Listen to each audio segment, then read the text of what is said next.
Bom, meu nome é Romilson, estou aqui para lançar mais um vídeo. Eu vi no comentário dos vídeos lá, muitos irmãos pedindo para poder falar sobre as trevas exteriores e sobre o reino. Então esse vídeo eu quero estar falando sobre essa questão, sobre as trevas exteriores e sobre o reino. Porque isso na verdade não é pregado nas denominações, né? Eu vou estar lendo Filipenses capítulo 2, versículo 12. Diz assim: portanto, meus amados, como sempre tendes obedecidos, não só na minha presença, mas também particularmente agora na minha ausência, operai a vossa salvação. Alguma tradução diz: desenvolvei a vossa salvação com temor e tremor. Aqui o apóstolo Paulo, apóstolo Shaul, diz que a nossa salvação ela precisa ser desenvolvida. A nossa salvação precisa ser desenvolvida. Por quê? Porque eu quero trazer para você, deu do início para você entender o que ele quis dizer com isso. Nós somos o templo do Eterno. O nosso corpo é o templo do Eterno. E nós somos constituídos de três partes: espírito, alma e corpo. Quando você olha o templo no Velho Testamento, nós podemos observar ali que o templo do Velho Testamento ele era constituído de três partes. Aquele templo é uma tipologia do verdadeiro templo que somos nós hoje. Ele era um símbolo do verdadeiro templo do Eterno que somos nós.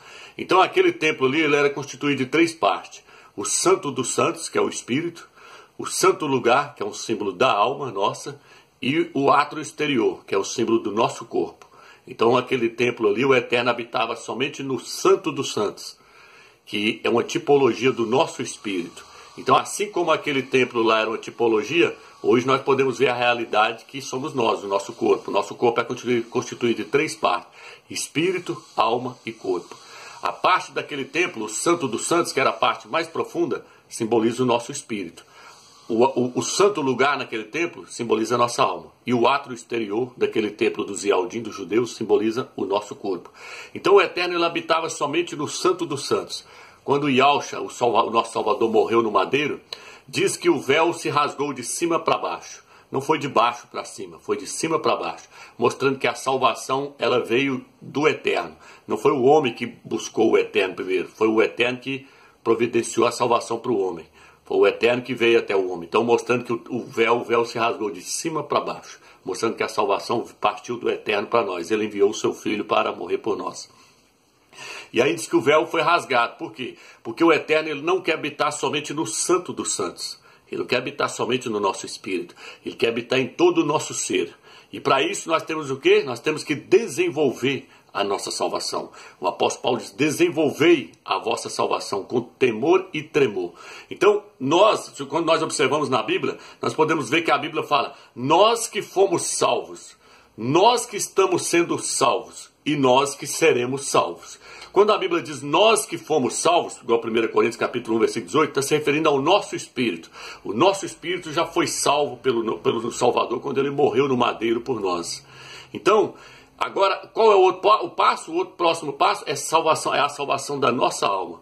Por isso a Bíblia diz: aqueles que ele chamou, estes ele justificou. E aos que justificou, ele glorificou. Está vendo? Tudo é um passo, um processo. Então nós estamos no processo da salvação da nossa alma. A salvação do nosso espírito, nós não tivemos que fazer esforço nenhum. Somente aceitar a Yahshua como seu único salvador e pronto. E aí o nosso espírito foi salvo. Mas a nossa alma não. A nossa alma aí depende de nós. A nossa alma, para ela ser salva, depende da nossa renúncia, depende de nós desprendermos de todos os bens materiais, depende de nós desprendermos de tudo dessa terra, para que nós possamos obter a salvação da nossa alma. O que está escrito no livro de 1 Timóteo, capítulo 2, versículo 11? Vamos lá, vou estar lendo. 1 Timóteo, capítulo 2, versículo 11, diz assim. 1 Timóteo, capítulo 2, versículo 11, deixa eu ver aqui. Aliás, é 2 Timóteo, capítulo 2, versículo 11.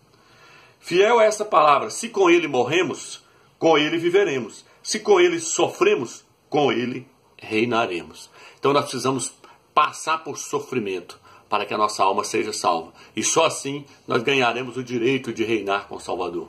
A Bíblia diz que nós não podemos viver mais para nós, mas para aquele que morreu por nós, Yahshua Mashiach. A Bíblia diz assim: todo aquele que ama a sua vida da alma, perdê-la-á. E quem perde a vida da alma por amor de mim, achá-la. O Salvador está dizendo assim, quem quiser desfrutar nessa era, deixar sua alma desfrutar nessa era, ele não vai herdar a próxima era, o reino milenar. E aí daqui a pouco eu quero te mostrar para aonde essa pessoa vai parar, esse crente. Ele vai parar nas trevas exteriores. Por quê? Porque quem começou a boa obra há de terminá-la. E o Eterno não tem só essa era para trabalhar em nós. Ele tem a próxima era também. Muitos pastores não sabem disso nem te falam isso. Mas o Eterno ele quer nos transformar na imagem do seu Filho. E nem que ele faça isso na marra, mas ele vai transformar nós na imagem do seu Filho. Porque quem começou a boa obra há de terminá-la. Ele começou a salvação no nosso espírito. E ele vai concluir essa salvação até chegar no nosso corpo. Nem que para isso ele tem que nos mandar lá para as trevas exteriores. E lá vai haver choro e ranger de dentes. Mas ele vai salvar o cristão. Então vamos lá. Então é por isso que essa questão aqui fala sobre nós ganharmos a nossa salvação, a salvação da nossa alma, renunciar a tudo. A Bíblia diz que quem ama seu pai, seu filho, sua mãe e até mesmo a sua própria vida, não serve para ser discípulo de Yahshua. Ele diz que nós devemos odiar a nossa própria vida. O que é odiar a nossa própria vida? É você não poder fazer nada que agrada a sua alma. É você não poder estar preso em novelas, em filmes, nisso, naquilo outro, porque o pecado da carne, largar ele é fácil, que é prostituição, bebedeira, essas coisas. Mas largar os pecados da alma é muito mais difícil, porque a alma está presa nos bens materiais dessa terra. O que aquele homem diz? Construirei celeiros maiores, depois vou encher os meus celeiros e vou dizer, alegra-te minha alma, porque você agora tem muito em celeiro. A alma está presa nos bens materiais. Então os pecados, as coisas da alma, é muito mais difícil de largar do que as coisas da carne. E quem não largar as coisas da alma, meu amigo, não vai entrar no reino milenar. Então vamos lá. O que está escrito no livro de Marcos, capítulo 9, vamos ler. Marcos, capítulo 9. Aqui diz assim, Marcos 9, versículo 42. Se alguém escandalizar um desses pequeninos que creem, melhor seria que ele lhe prendesse ao pescoço a mó, que os jumentos movem e o atirassem ao mar. E se tua mão te escandalizar, corta. É melhores entrares mutilados para a vida do que tendo as duas mãos e ires para a geena, para o fogo inextinguível. E se teu pé te escandalizar, corta-o. O melhor é entrares com um só pé para a vida do que tendo os dois e serem atirados na geena. Se o teu olho te escandalizar, arranca-o. Melhores é entrares com um só olho no reino do Criador do que tendo os dois e serem atirados na geena, onde o verme não morre e onde o fogo não se extingue. Pois todos serão salgados com fogo. O sal é bom, mas se o sal se tornar íspido, como retemperá-lo? Tende sal em vós mesmos e vivei em paz uns com os outros. Ele está dizendo que o melhor é sermos salgados agora com sal. Nessa era, os crentes podem ser salgados com sal. Podem ser salgados pelo Espírito do Eterno. Mas se o sal perder o sabor, ele falou assim, como é que vai ser? Vai ser salgado com fogo. Vai ser jogado lá nas trevas exteriores, junto com os incrédulos, onde haverá choro e ranger de dentes. Por quê? Porque eles não quiseram ser salgados com sal nessa terra. A Bíblia diz que nós somos o sal da terra. Mas se esse sal perder o sabor em nós, se esse sal perder o sabor, ele vai nos salgar com fogo. Vai perder a salvação, Romilson? Não, não vai perder a salvação, mas vai ficar um tempo lá nas trevas exteriores sendo disciplinados. Eu quero trazer essa questão para você.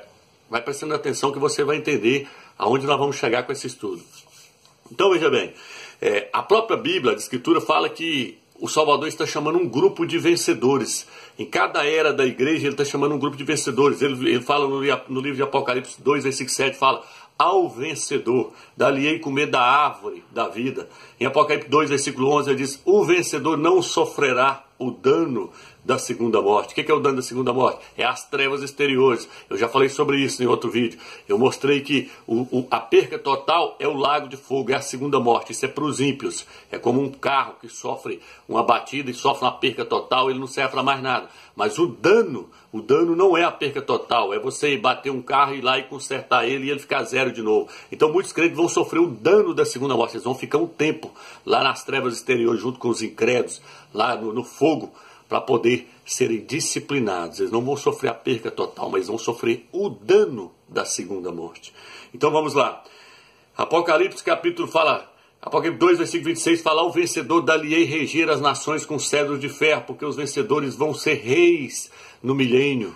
Ele fala, porque foste fiel no pouco, sobre 5 cidades constituirei. Porque foste fiel no pouco, sobre 10 cidades constituirei. Eles serão reis no milênio. Mas se o crente não se tornar vencedor, ele vai para as trevas exteriores.